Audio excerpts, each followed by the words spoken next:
All right, it is Tuesday, December 10th, 8:44 a.m. This video that follows intends to be the 24th installment of In the Grip of ThermostatAnon, a defense of the video which was removed by ThermostatAnon, YouTube's algorithmic censorship tool.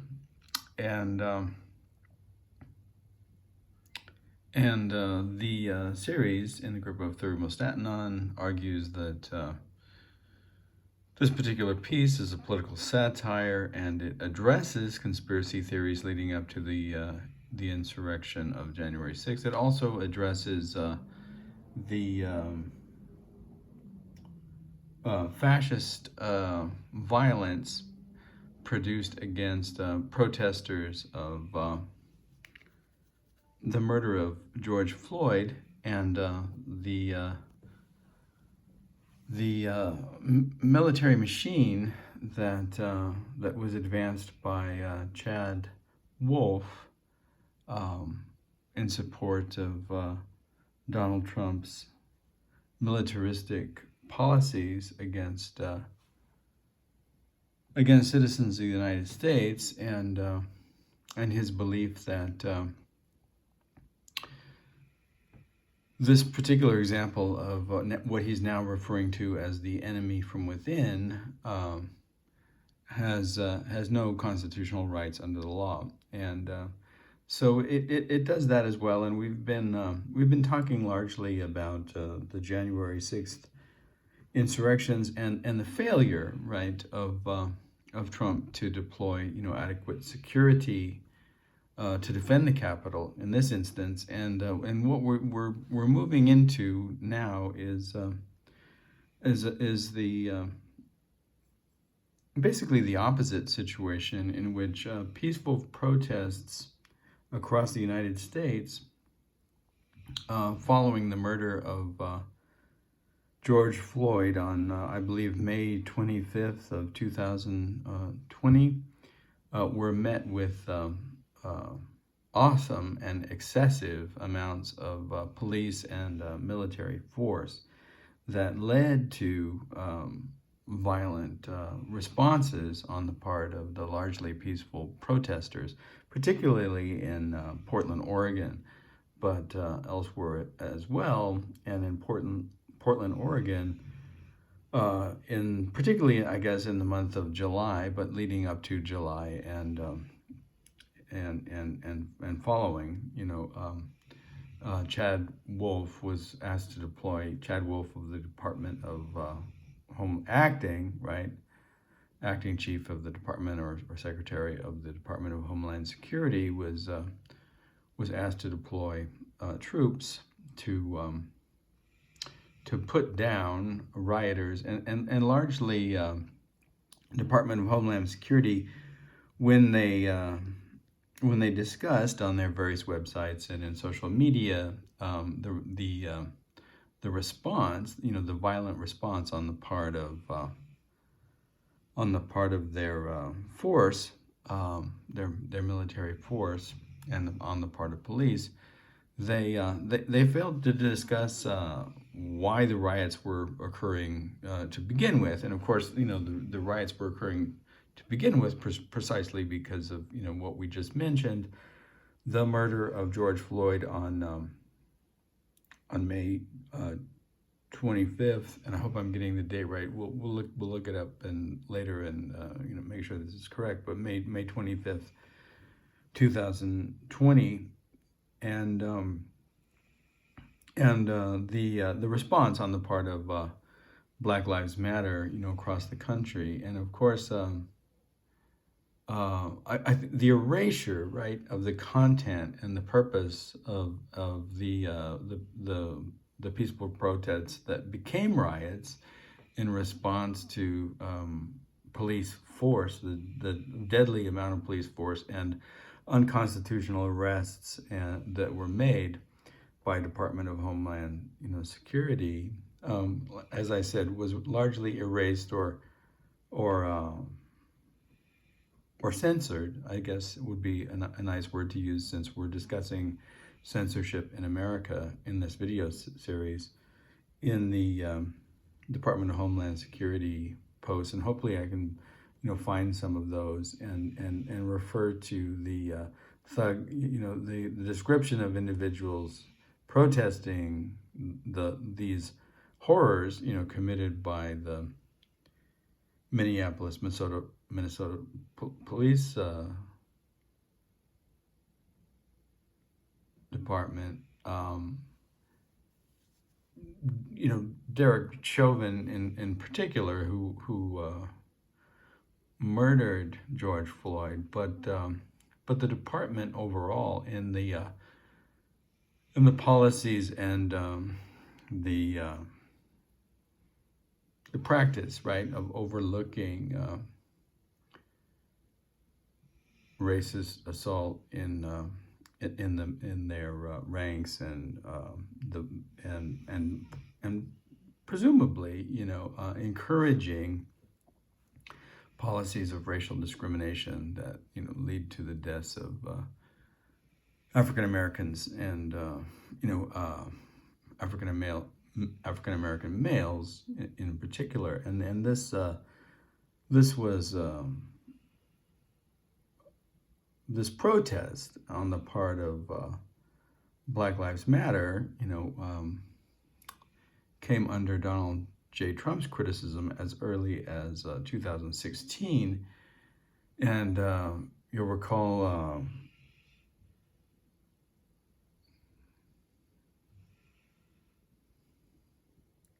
quarterback and cultural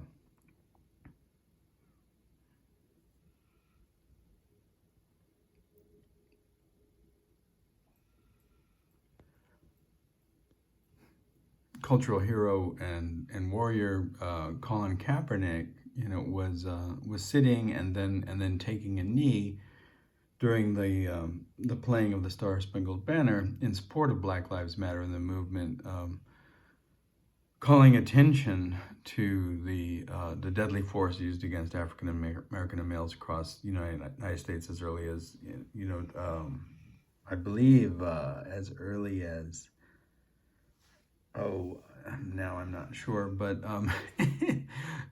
but as early as the summer of 2016 at least, and maybe we can look up that date as well, and falling under the racist scrutiny of Donald J. Trump almost immediately, and certainly sitting and taking a knee, respectfully taking a knee, is just about as peaceful a form of protest as one can imagine. But even such a peaceful protest, right, was already viciously and aggressively, right, condemned in these racist terms that those who produce examples of such verbal stochastic terrorism tend to utilize, and this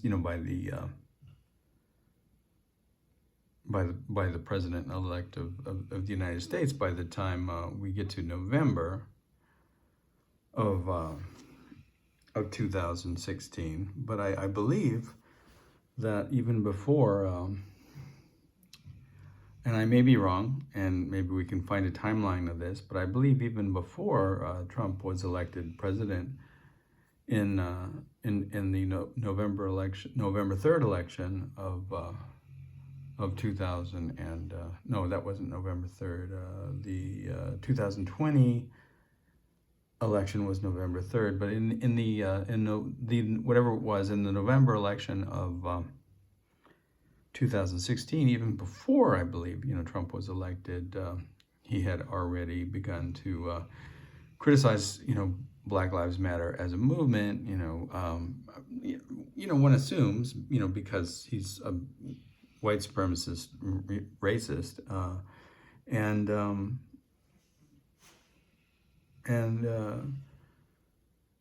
the terms with which that within which that criticism was made was far less than verbally peaceful, in the manner that, Colin Kaepernick's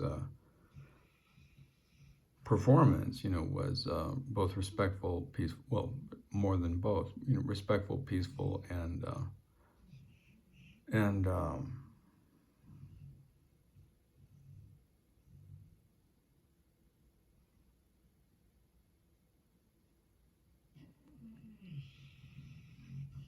seemingly authentic,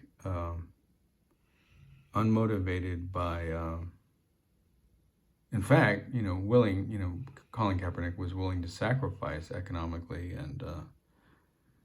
and socially, to participate in these protests. So far from being self-motivated and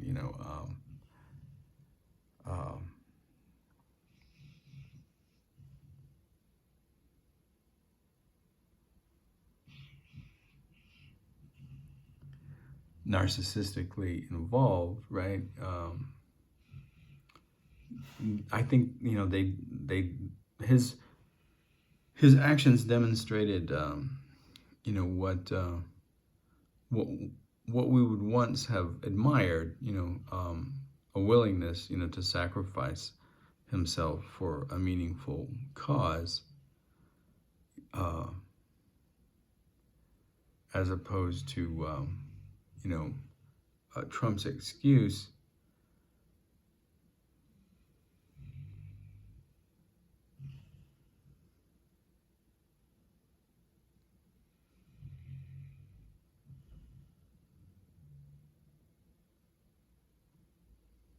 for performing, his violent enactments of misogyny and racism, that somehow the will of God or the mandate of the country is behind him, when really, the motivation seems to be, both economic and narcissistic. The desire for admiration and power, sort of fascist, psychological mindscape that can't get enough attention and can't have enough authoritarianism, can't produce enough verbal violence or threat, right?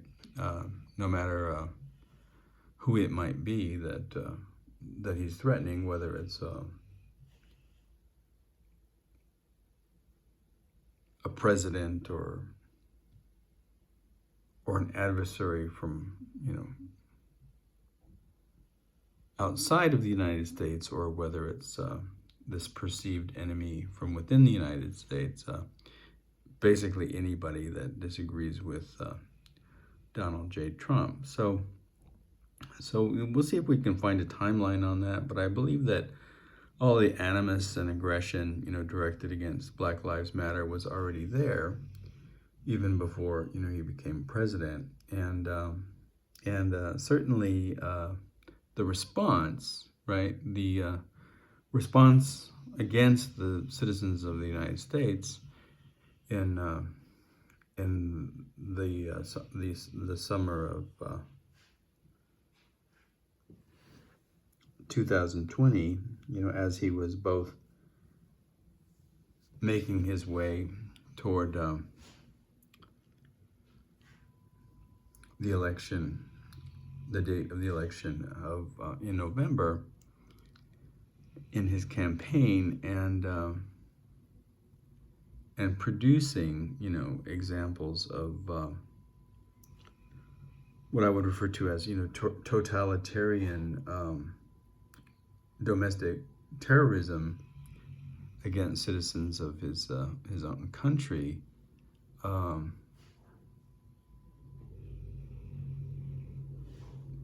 Promising, a future, if he had been elected, of continued violence against what now has been, referred to as the enemy from within. Once again, a phrase, adopted from Joseph McCarthy, and that's basically what we're going to look at today. Even though these events preceded the January 6th insurrection, in this particular representation, in the grip of Q-Maganon, they come here a little beyond the middle, and so this is, I suppose, an example of analepsis in this particular presentation of the story, and as such, perhaps, plays with the whole notion of time and movement in and out of time and across time. Let's jump to the first image that sets us up for some of this stuff. And once again, we're going to be looking at a lot of the actions of Chad Wolf in relationship to the George Lucasverse, the universe of Star Wars, and within that universe, Chad Wolf belongs to the dark side, the Empire, and that should be obvious from the information that we present. We'll try to provide some background to support the claims that the video the narrative seems to make and point to, and we can do that using Google. So let's let me see, didn't want that, I wanted this, and let me close out the email. All right, there we are. So this is, of course, Agent J, played by Will Smith, from Men in Black, and Agent J is saying MIBLM,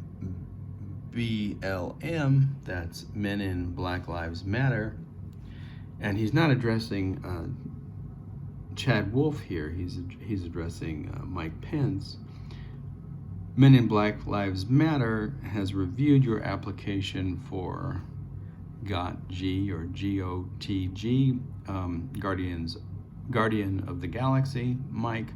But according to our records, since you failed to defend American democracy and the safety of our American citizens in D.C. during the Q-Maganon madness of 2020 to 2021, well, basically, you suck, which sounds like something that Agent J would say. We think maybe you should put in an application, that is, you should put an app in for Proud Pool Boy, so the Proud Boys and then Pool Boy, like so the lowest the lowest job, I guess, at a resort, right? At Normal Loco, I guess it's trying to sound a little bit like Mar-a-Lago, but the word moral is in there, and then loco is in there, and normal, I guess, is hinted at, or no more, perhaps, where your biggest worry will be finding yourself alone and unchaperoned with a single white lady. And of course that refers to the Modesto Manifesto, which was never really intended, even by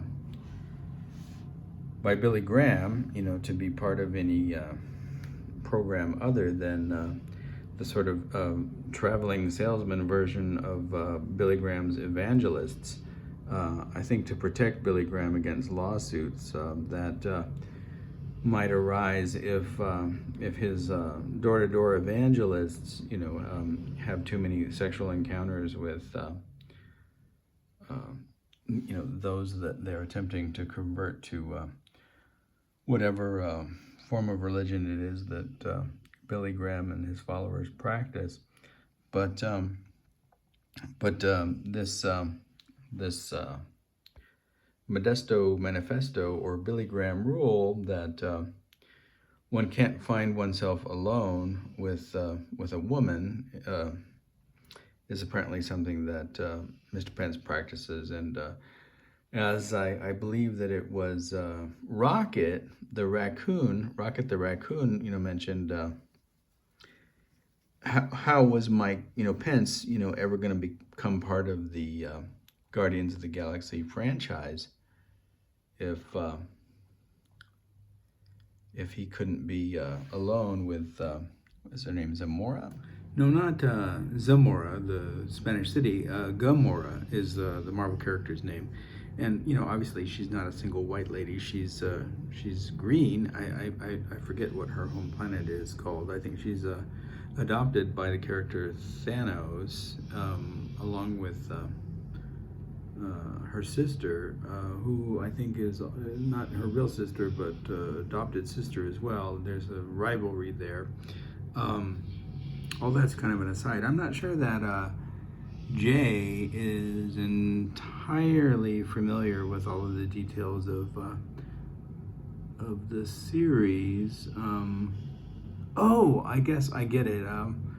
Okay, so he's referring to the kinds of folks that Mike Pence is gonna run into as a proud pool boy at No More a Loco, and I think in there is like a reference to Gomorrah, maybe. It's very subtle, but no more. And then the morals are in there, and the crazy is in there, and the reference to Mar-a-Lago. In other words, I think it's a kind of subtle, like being a kind of white square guy, and if that term makes any sense, and he's not going to have to worry about being unchaperoned anymore around either green aliens from other planets, female, alien ladies, green alien ladies from other planets, or the African American young women who play them in the series, Zoe Saldana, since most of the tourists that he's going to encounter in his new position as pool boy are going to be wealthy white ladies. I think that's what Jay is trying to say in a very subtle, kind of like clever, cool pose sort of way. And who is more cool pose than Jay? All right, let's move on. I think we can move on. I think the next image, or a couple of images, get us back to Chad. Yes, indeed. Okay, let's stop it right there. Chad is afraid Daddy won't love him. Of course, we're referring to his role as the meta multi sci-fi comic-verse's oldest living baby boy. Chad is willing to do anything to gain Daddy's love, even kill you for it. Nominate something. Trump's secret police force, BAM. I'm not sure what BAM means.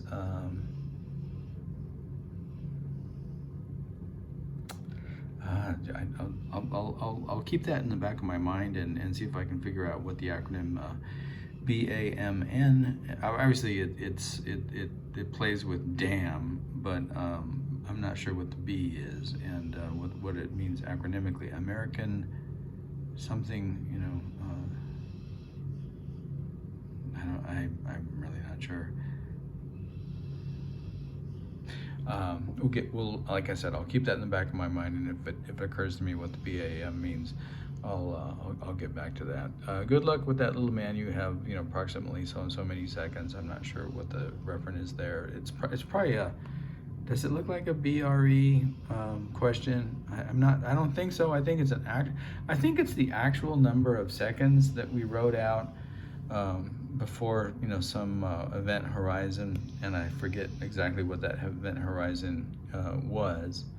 To get that done, we were, counting seconds on a clock somehow. And then, there's the anarchist A, that symbol that's so often graffitied, and there was a big complaint about all the graffitiing going on in Portland, Oregon at this time, especially around the what was it called, Mark O. Hatfield courthouse, and which was the sort of epicenter for both the protests and the violence against the protesters, rubber bullets, gas, putting people into unmarked vans and vehicles, abducting American citizens on the part of Department of Homeland Security. We won't stand anthemically by, okay, that's another reference to Colin, Kaepernick. Anthemically, we won't stand anthemically by, get the Black Lives Matter or Colin Kaepernick reference again, that I spent some time outlining in the beginning before we started looking at the imagery, so I won't, I won't go back and go through all that again. But we won't stand anthemically by while Americans who believe that Black Lives Matter seek not only to vandalize and destroy the idols of our Aryan nation, but disrupt fascism and white supremacy. So complaining about how these Black Lives Matter folks do all kinds of damage to these idols of the Aryan nation, all of the white supremacist monuments, and they disrupt the fascism and white supremacy, and something while speaking truth to white power, I guess, in our closed and gated communities. Again, a reference that Will Smith's character Jay kind of set up with his pool boy, proud pool boy referent. And one imagines that if Mar-a-Lago isn't behind gates, it's got its own security complex to keep out all the undesirables or enemies that from within, but not from within Mar-a-Lago itself, perhaps.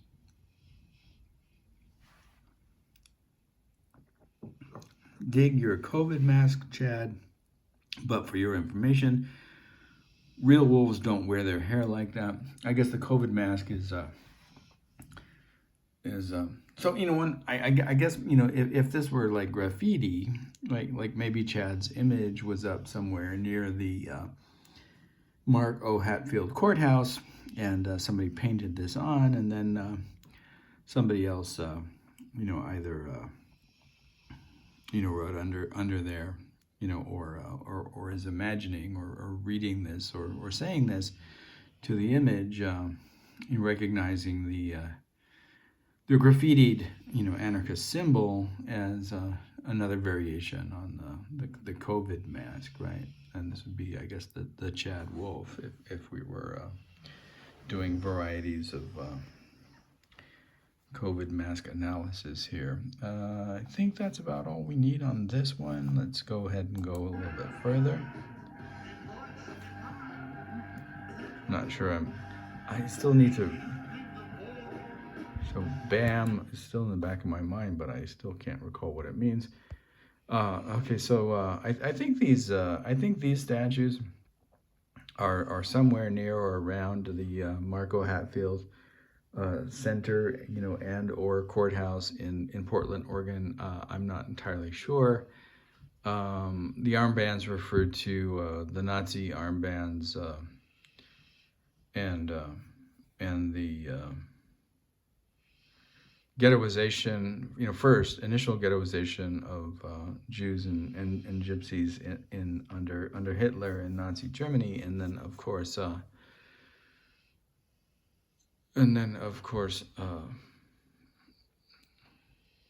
their isolation and extermination in concentration camps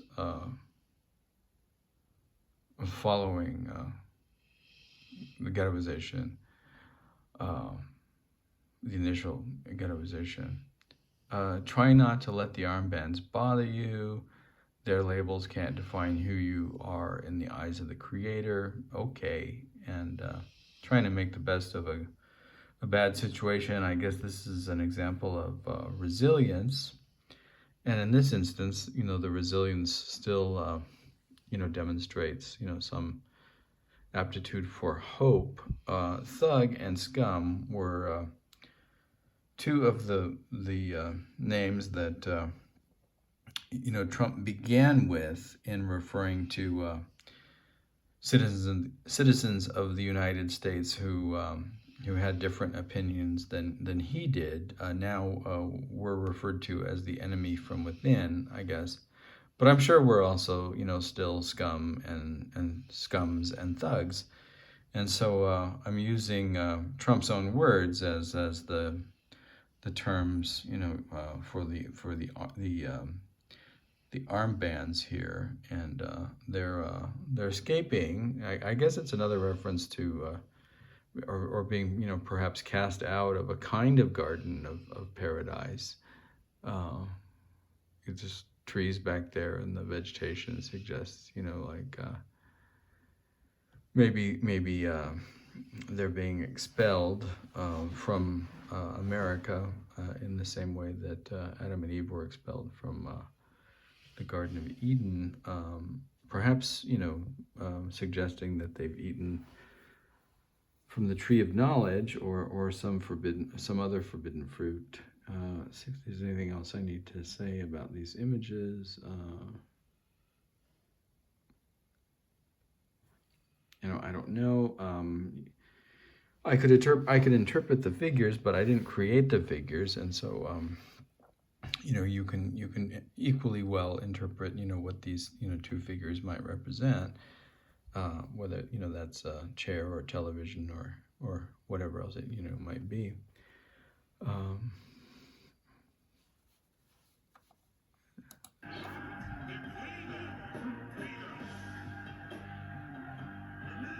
All right, so this takes us. Now we've got some more. Oh, this one this acronym I readily recognize. THE means time has eyes. That has a very specific meaning in terms of what we do. It means you're being recorded for the prosperity in the book of history, and of course R2. This is R2D2, and he seems to be more aware than C3PO. I guess this plays out that difference in understanding, I guess, between R2D2 and C3PO, and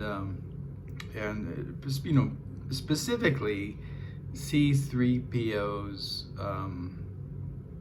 holding out, you know, against the knowledge, this like intentional not knowing, not an anagnorisis, but I mean, perhaps, you know, a kind of anagnorisis, but a resistive feigning of ignorance or attempt, you know, to hold on to the possibility that well, this can't possibly be happening, and I guess, you know, that response on the part of C3PO I derived from my reading of this particular novel, Fateless, by Imre Kurtzes. I can't pronounce, you know, that name very well, but I first read this novel in perhaps 2004 or 2005. I was doing an extensive study of, you know, both Holocaust fiction and nonfiction, and this was one of the many novels that I read, and And what I remember, particularly about this novel is that, and it's not really discussed in the plot summary or the presentation here, but it's this holding out. Well, they couldn't possibly be doing this. It's not as it and it's particularly on the part of the semi-autobiographical subjects, parents and elders, that this idea that we'll all be okay, being ghettoized can't be as bad as they say. Getting on this train can't be as bad as they say. They can't be taking us to a concentration camp. They can't be, and this persistent holding out against the truth of the terror and horror of what's going on, and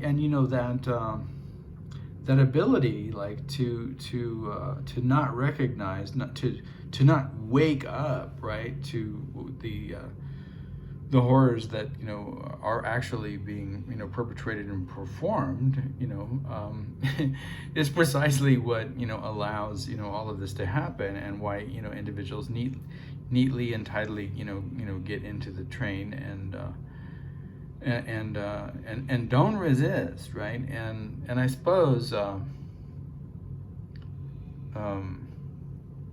I'm playing that out in the different responses that C3PO and R2D2, who seems to be more of an active resistor, and of course there were active resistors, and sometimes we forget that, but the only way to stop the terror of fascism is to physically and actively resist. You can't assume that everything is going to be okay. And I think that's why, let's see if it says anything more about that. Young Hungarian. No, I think you have to buy the novel, and I think you have to read it to get to get what I'm talking about, because I don't think it's presented here. Let's see if does that psychological phenomenon have a name, where one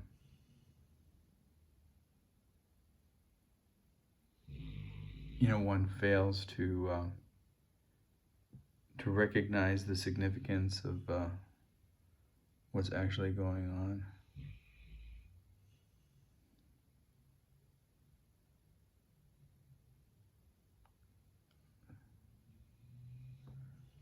Let's see. Let's see if I do a search for fatelessness.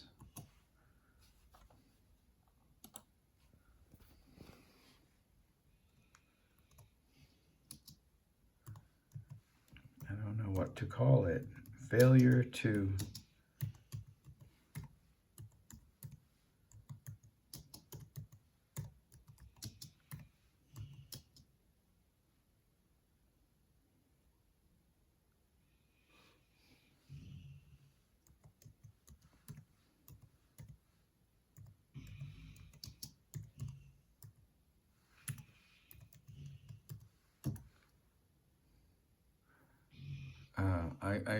I failure to recognize truth of genocidal threat.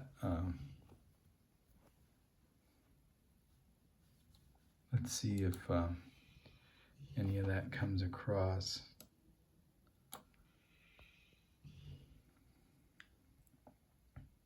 Unfortunately, I don't have that novel any longer, and I can't just go to my library and locate it. Between the time that I did this study and today, I think I've lost most of my possessions a couple of times. So I don't have a lot of that.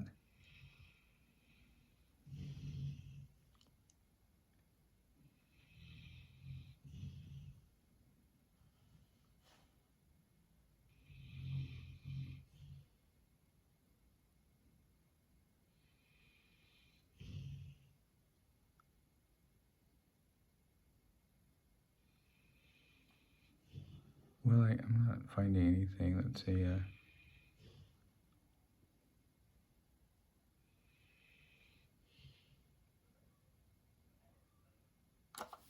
Let me look at a different site.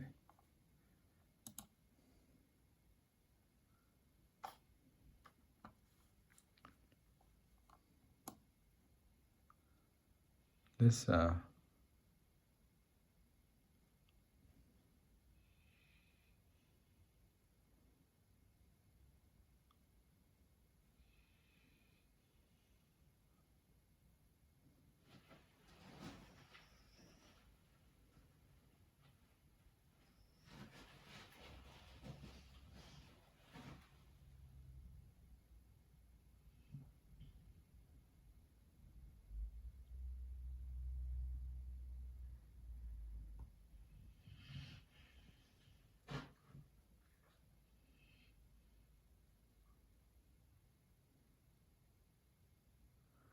talks about aporia, which is an interesting term to use in relationship to what can be spoken in relationship to the Holocaust.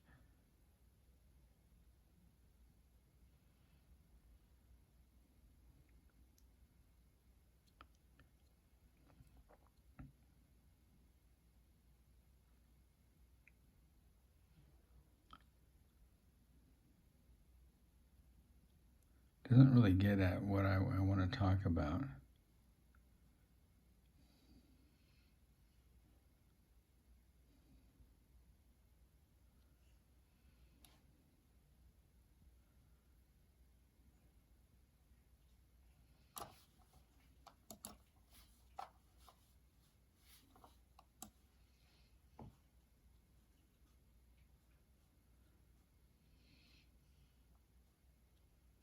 Well, anyway, if you can, find a copy of the book and read it, I'm sure you'll recognize, what I'm trying to discuss. And it's this idea that that is enacted here, by C-3PO, as opposed to the defiant R2-D2, who stands in front of the stormtrooper here with his what appears to be, gas grenade launcher gun, and looking a lot like a stormtrooper. And these are images, actually. I did add C-3PO and R2-D2, who weren't necessarily, or were not necessarily not present in Chad Wolf's, during Chad Wolf's deployment of these troops in Portland. But these are individuals who were deployed against the citizens of Portland, Oregon, and their protests. The ones that look like stormtroopers, and in the defiance of R2-D2's, holding this flag, and the flag says "Time has eyes," as I'm watching you, I'm recording you, and then, of course, that's exactly what in the Grip of MQ-MAGAn does, is it records and provides evidence of these instances and what happened, and assists cultural memory in understanding the violence that was performed by the Trump administration in the name of law and order, and then the failure to preserve law and order in a quite different instance. So what I'm referring to here, and in relationship to this event, right, inspired by the murder of George Floyd and the Black Lives Movement, is the level of violence and the deployment of military force against individuals that support the preservation of Black lives versus the lack of force that was deployed against individuals supporting the preservation of Donald Trump's illegitimate presidency following the legitimate, right, elections of 2020, and the contrast and the the contrast and the disturbing, reversal of violence on the part of authoritarian, state-authorized agents of violence versus insurrectionary, violence, should not be overlooked. And the irony, right, of an individual, who refers to law and order when it puts down, individuals supporting, the right of African Americans to live, free and unviolated lives, as opposed to the encouragement and the stochastic terrorism involved in producing, right, insurrectionists for the purpose of, one's own maintenance of power and economic benefit, shouldn't be lost on us or forgotten, right? So that work of cultural memory, is very much, what's going on here. And C-3PO, plays the part of those individuals in the novel, Fateless, who refuse to recognize the significance of the harm and violence that's being performed.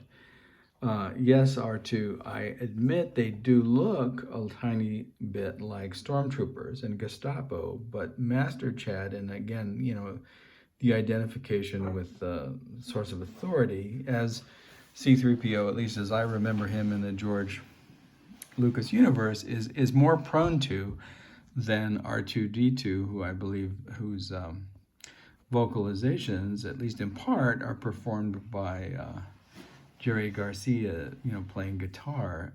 I may be mistaken about that, or that may have been a cultural myth, but that's what I recall, at least. And even that, designates R2-D2 as some kind of outside the frame, right, of the representation, but knowing that or believing that his vocalizations are performed by Jerry Garcia's, guitar, puts him in this kind of space of if not cultural radicalization,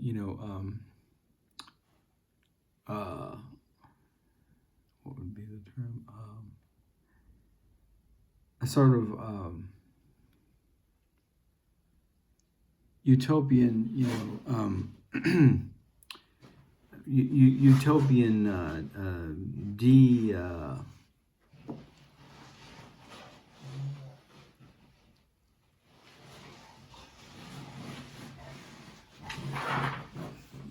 Casper Hazard's learning curve is stretching out in the background on his couch. I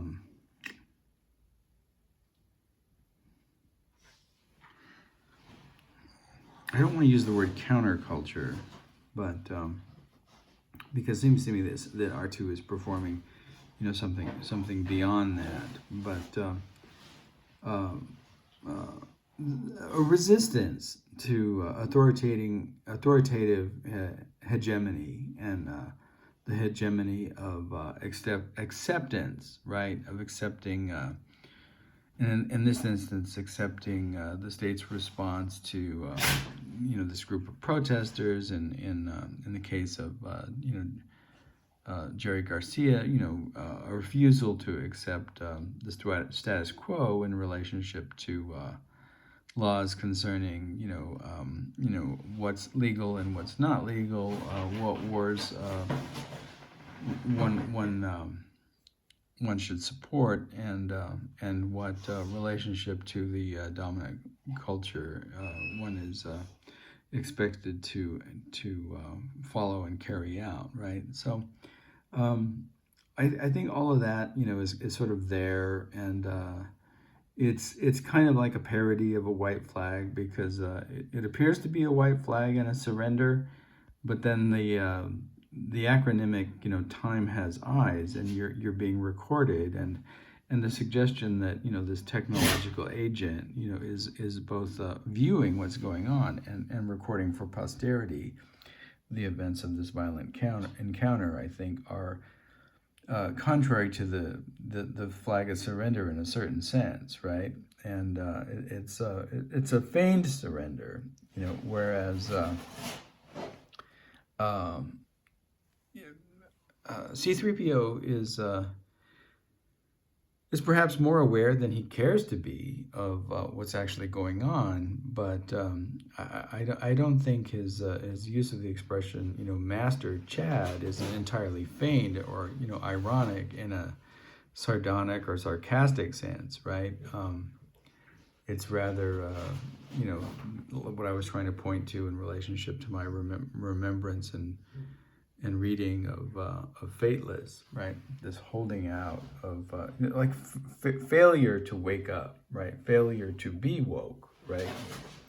And this is, of course, what the right wants, and why they so, you know, desperately insult and belittle, you know, this expression woke, because for this to happen, y'all have to be asleep, right? All right, I think that's about it on that image. There may be more that I've neglected, but that's fine. All right, so still in the George Lucas-verse, and here's some other references.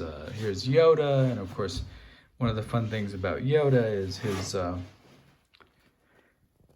inversion of the placement of nouns and verbs. You know, it's a little bit like German, but it's even more so.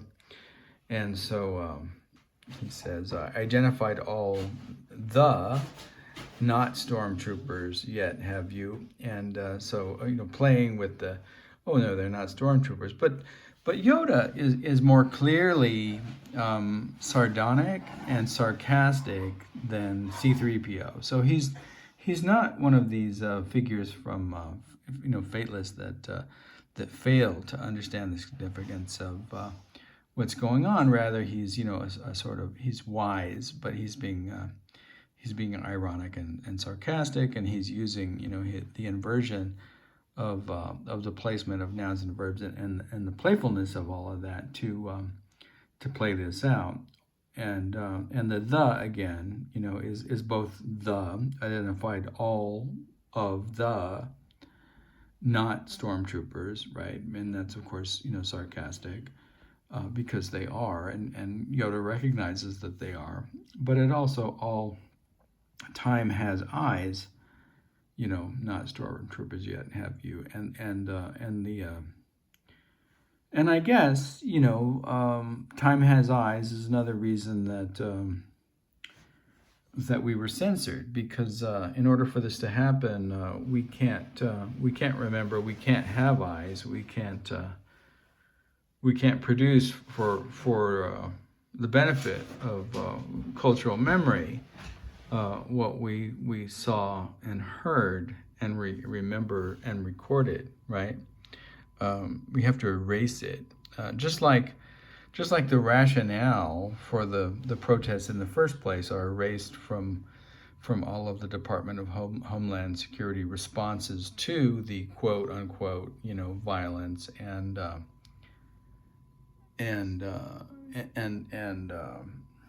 vandalism, right, going on in Portland, but the rationale for the protests, which included, you know, not only the Black Lives Matter movement, but Anishinaabe, you know, the Native American tribe, you know, water rights too, because there were at the same time, right, new pipelines, you know, proceeding from Canada through, you know, various states that violated Native American treaties, you know. So this was not only happening against the Lakota people in Standing Rock, but, you know, violating other treaties as well. And the violation of treaties is not a part of Chad Wolf's or Homeland, you know, the Department of Homeland Security's concerns. Rather, like supporting those, you know, violating the treaties is part of their concern. And so here you have a stormtrooper talking to a Nazi, and here you have more examples of stormtroopers in the background and some Nazis in the background, and comparing, the Nazis of Hitler's Germany to these stormtroopers. And then here, of course, are what the forces, right, deployed by Donald J. Trump and Chad Wolf on the streets of Portland, Oregon, actually look like, and we're pointing out the similarities and to some of these other deployments of the Empire's force, right? MOV facts, mother of violence facts. I guess you can see it in his eyes. Fear is the mother of violence, and I guess what I'm pointing to is the fear in the eyes. MOV facts, and again, mother of violence. I'm still working on BAM and what that might mean.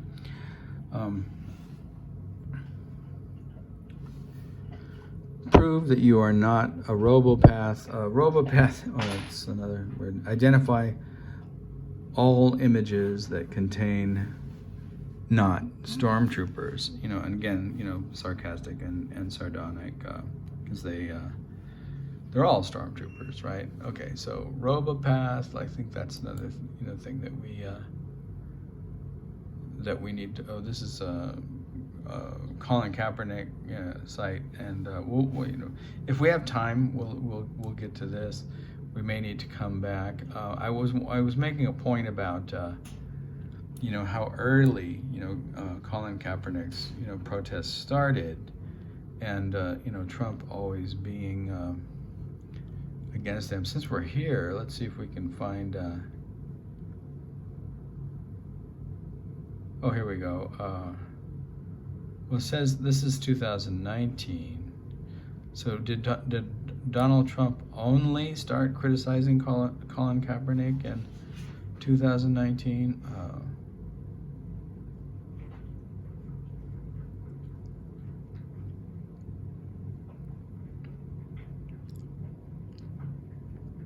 Well, anyway, let's read this paragraph and see if we can find any information, and then we'll go back and we'll see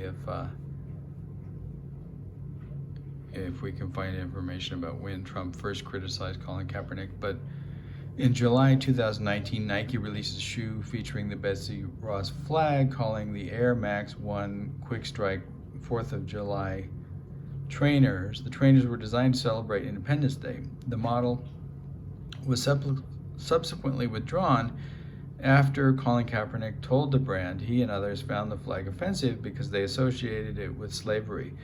Joe Scarborough decried Nike's decision as politically correct madness.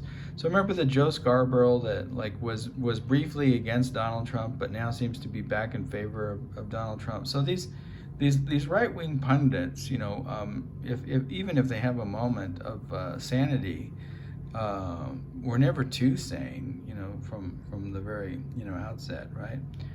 Oh, politically correct madness. Thank you, Joe. Saying that the flag should be seen as a symbol of resistance against King George III. Scarborough also felt that this instance of political correctness could help Donald Trump be reelected. Okay, so that probably means that considerably prior to that, Donald Trump had been criticizing Colin Kaepernick's taking a knee. Let's see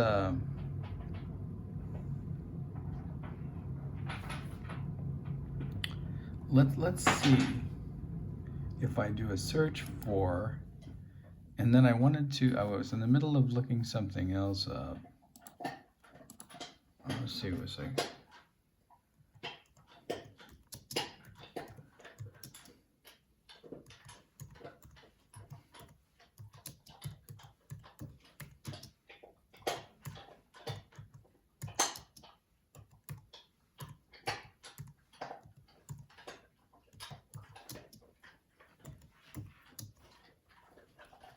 When did Donald Trump first criticized BLM. The BLM, of course, stands for Black Lives Matter.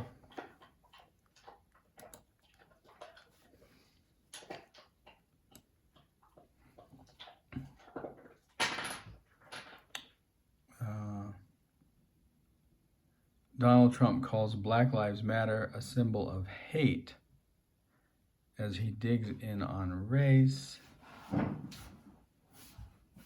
When is this written?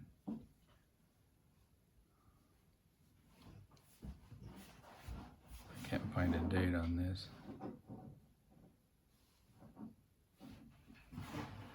Oh, this is Wednesday, July 1st, 2020. So that's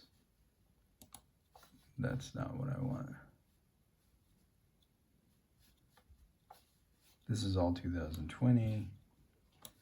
Here's from 2016.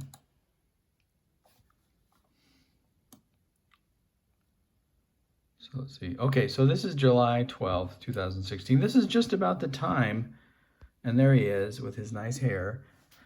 This is just about the time that Colin Kaepernick is first, refusing, right, to stand during the Star-Spangled Banner and as a protest of police violence against African Americans in the United States. Donald Trump believes the Black Lives Matter movement has a responsibility to distance itself from the horrible rhetoric of its most hateful supporters. On Monday, the president candidate, who keeps accidentally disseminating his fans' neo-Nazi memes, oops, told the Associated Press that he has heard some Black Lives Matter activists say horrible, horrible things about police and about others. Well, and of course, it's always like he's heard, right? And then never any evidence or supporting documentation. And all you need to do is make the claim. And certainly, if they're going to allow that to go along rhetorically, this is not a good thing for our country. The mogul who recently suggested that the U.S. president is an ISIS sympathizer continued. Remember the whole birther myth? Barack Obama was not born in the United States, that he sympathizes with ISIS. Well, he's black, so all Muslims are bad. The tycoon who has campaigned on a proposal to ban all Muslims from entering the United States also expressed concern with the protest movement's divisive name. It's divisive to say that Black Lives Matter. A lot of people feel that it is inherently racist, said the inherently racist real estate heir who, if you recall, the first thing that I ever remember about Trump was that he was in the news because his housing, his New York, housing corporation, basically, right, was being sued for racially discriminatory practices, and that's when he hired Roy Cohn, and that's when Roy Cohn became his mentor, right, to fight the courts in his discriminatory housing policies that he had on these multi-million-dollar properties in New York City. The real estate heir who contends that judges with Mexican heritage are innately opposed to protecting our borders, told the Wire Service. So people's backgrounds is if they're black and if they're of Mexican American heritage, then they're racist. But his contending that they're inherently racist for being so is not racist, right? That doesn't make sense from our perspective, but I guess if you're a Trumpy, it makes a lot of sense. And it's a very divisive term because all lives matter. It's a very, very divisive term. And of course, that's what all the racists always say about Black Lives Matter, that all lives matter. And the point from Black Lives Matter from the very outset was that all lives matter, including black lives, but they're just not recognized as such by the perpetuators of violence here in America, whose violent actions tend to find their source, find their targets in the sources that are black lives. And and so trying to turn it upside down is what in fact is divisive, and in fact what is racist. But that's the way that Newspeak always works. So so he was there at the very outset, and he was against the peaceful protests when they were peaceful, and he's always been the escalator of violence and name calling and disturbing rhetoric in relationship to those who bear witness to authoritarianism and racially discriminatory policies in the United States. He's always been a white supremacist, and he's always been a racist, and he's always been a misogynist, and he's always been a sex offender, and it's nothing new. And if you've been paying attention, that you would have gotten that a long time ago. But if you're on your merry way to the gas and fail to recognize a fascist, and fascist activities when you see them, then you can expect to arrive, in that situation, right? So we were looking up something else, and I got distracted. Oh yes, Robopath, the Robopath reference. So we'll do a quick search for that, and I think we may be running out of time. We'll have to see what we've got.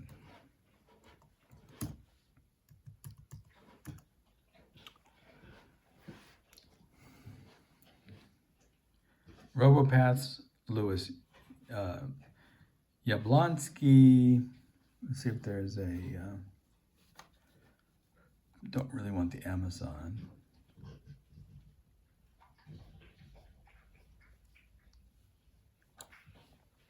Here we go. Let's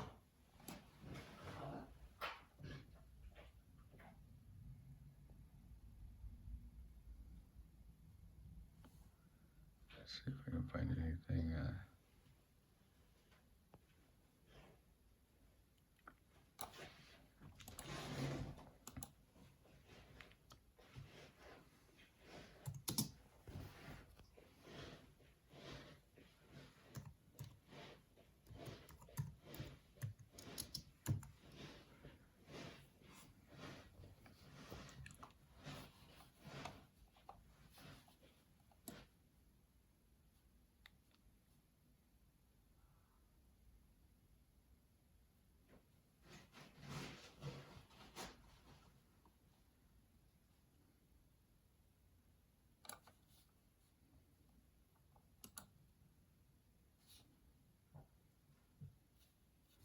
Well,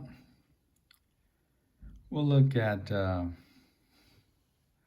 what tentatively a convenience has to say, whom we were briefly associated with, but had to distance ourselves from after his failure to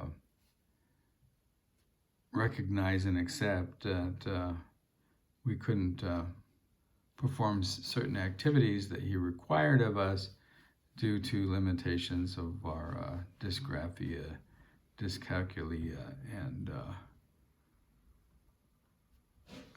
dyslexia, and his sort of refusal to acknowledge that the demands that he wanted to place us under were anything other than unreasonable.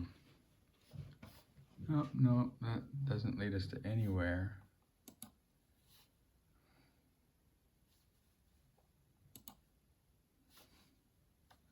Anyway, the idea is that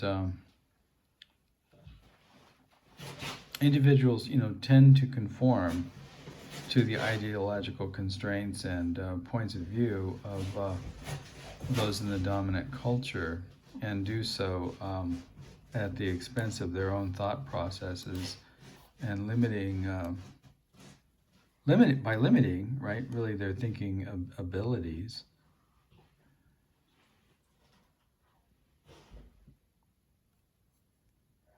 Dabrowski, that's a whole different thing, and in some ways more interesting than the Robopath idea. let's see if I just put definition.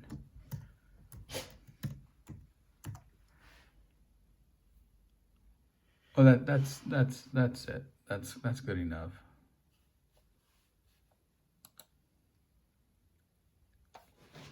And here's the book, Louis Yablonsky.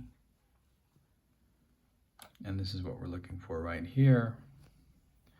The robopaths are the people who pull the triggers at My Lai, Kent State, and Attica, make policy in Washington, and live next door, dehumanized by regimentation, bureaucratization, and indiscriminate violence. They are growing more numerous in today's society. In this searing book, Louis Yablonsky sees them as the outline of the struggle between humanity and its technological servants, whether computers, automobiles, or hydrogen bombs. Like Charles Reich and Alvin Toffler, Yablonsky doesn't claim to have any ultimate answers, but he does believe that clues have been offered by various group approaches to human interaction, such as Synanon, psychodrama, and the hippie counterculture. These clues may point the way to a refashioning of our plastic society, a refashioning that will make people both more human and more humane. And the point is, in this image and the use of the term robopath is how can individuals perform this role as stormtroopers? You know, how can they become this guy or this guy or these guys or these guys without this psychological ability to perform the role of robopath and accept the demands of the authority? And of course, the oldest living baby boy is an example of such an individual, and then all of those who fall under his authority as well, you know, to greater or lesser degree. And let's move on from there.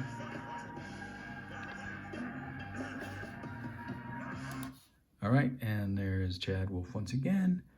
Okay, and so you know, and at some point during all of this, you know, he was referred to as a Nazi, and he claimed that the deployment of the resources of the Department of Homeland Security, you know, was not a Nazi action, and they weren't Nazi. And then, but he's spelling something, and that's spelled N-A-Z-I and rhymes with Yahtzee. And Chad Wolf explains that the NOT in Not Gestapo stands for Nazis Officially Take Over. And so the not is a kind of a not necessarily not, and it's not a not Gestapo. It's a Nazi Officially Take Over Gestapo, right? Okay, so again, the newspeak and playing out, you know, the ironies of denial in relationship to these acts of authoritarian policy and whatnot. We still haven't gotten to a lot of the resources that I wanted to talk about. I wanted to spend some more time here discussing Chad Wolf. In this article, The Guardian takes us a lot of interesting places. Who is the Trump official leading the crackdown in Portland, and why? We've talked about why. We haven't demonstrated that a lot of the sites, the official sites, you know, remove the why, right? Remove the reason for the protests to begin with. This one is a Guardian site, so anti-racist and anti-police brutality protests, right? Portland, Oregon, anti-racist and anti-police brutality protests. But when the Department of Homeland Security put up information regarding these protests, they just referred to them as riots and acts of vandalism. They didn't acknowledge that there was a rationale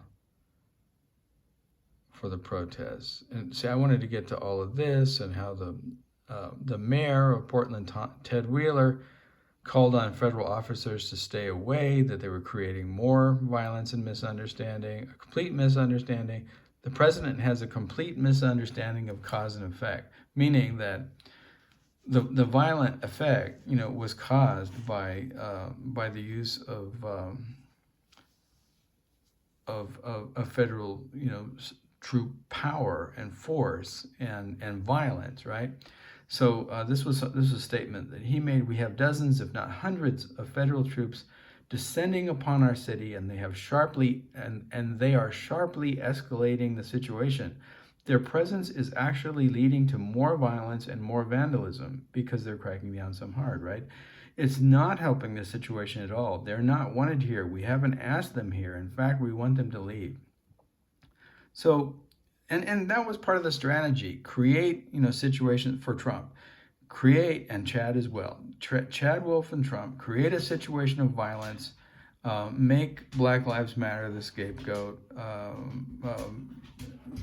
But create the violence using state terror, and then and tear gas and rubber bullets, and then after having created, blame the protesters in Portland for being extremely violent, when in fact it's the Portland Police Bureau who has been extremely violent towards the protesters, right? And all of that's documented in these articles that we haven't been able to get to.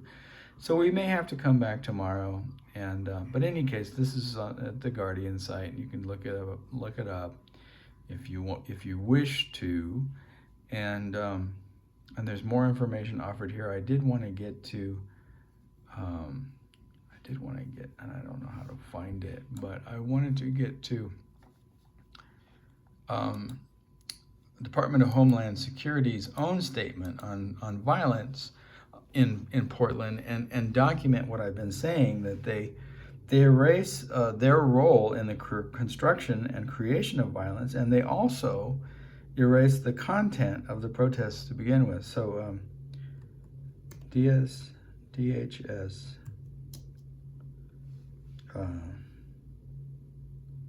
statement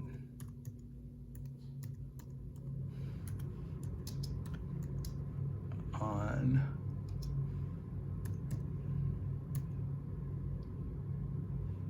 Portland riots. We should use the word riots rather than protest, because that's what they'll use in 2020.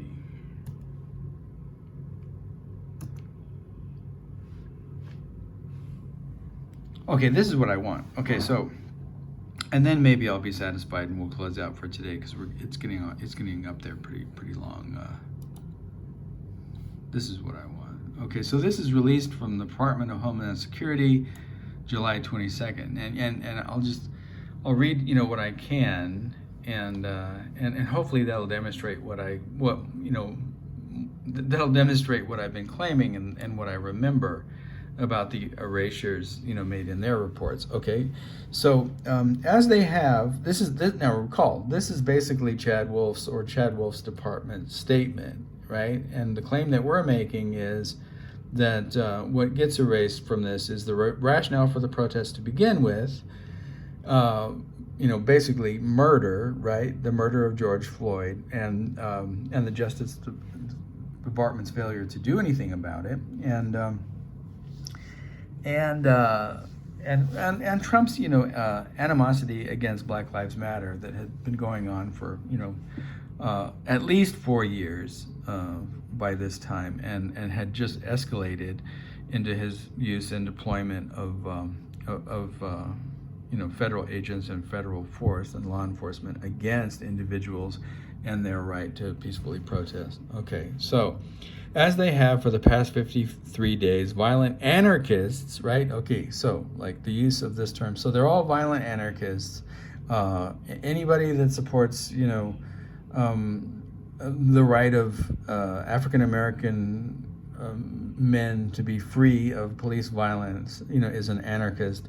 Violent anarchists continue to riot on the streets of Portland, and as federal law enforcement officers work diligently.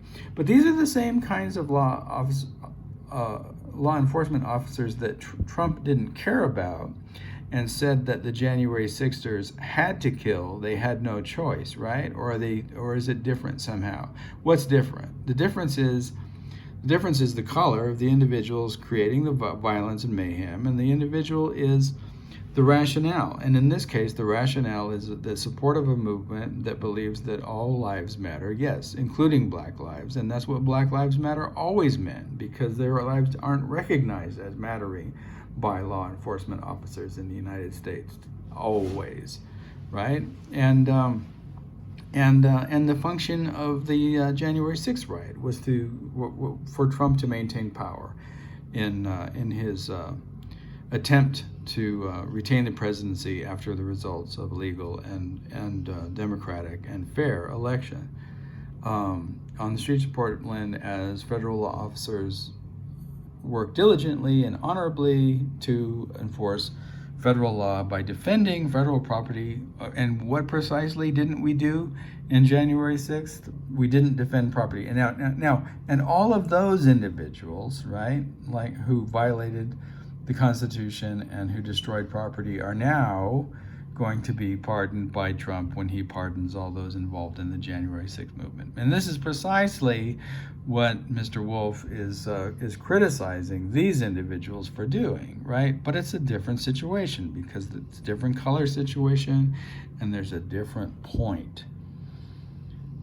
And the lives of their fellow officers. Attacks on federal personnel and property overnight have included attacks on federal law enforcement officers, actually, who initiated the violence against the protesters, but that doesn't come across.